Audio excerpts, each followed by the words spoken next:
Alright guys, this is part 2 of driving school stories. In my last video I talked about the classroom course, and now it was time for behind the wheel course. So what I had to do was 2 hours of driving and 2 hours of observing per day. I remember when it was my turn to get behind the wheel. On my first day I got nervous to the point that I slammed the brakes.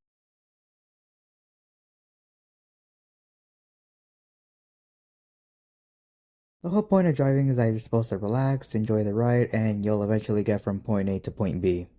When I first started, another flaw I had was the way I steer. How I did it was like this.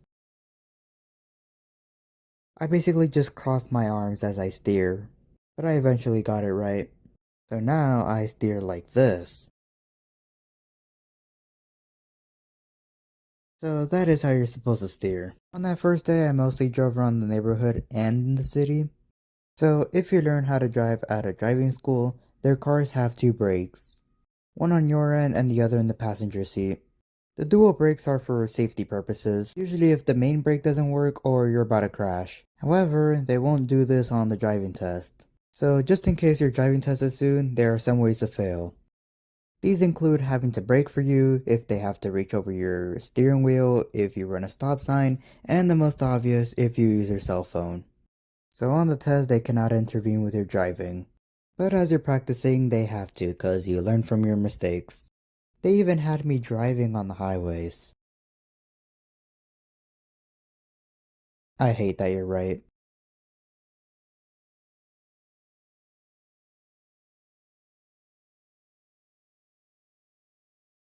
Yes, I'm aware. So just try to go a little under the speed limit.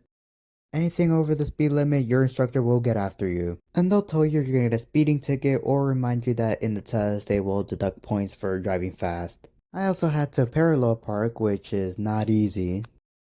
If you mess up the slightest bit, you're gonna hit that curb or hit another car. Just imagine them as cars. But some driving schools may put genuine cars. Overall, it varies by driving school. And one thing that I forgot to mention, don't rely too much on reverse cameras. Imagine you're trying to pull some huzz but you drive a 2010 Corolla. Most likely it won't have reverse cameras. And if you can't drive without reverse cameras, you're gonna embarrass yourself, especially in front of the huzz. So that's about it.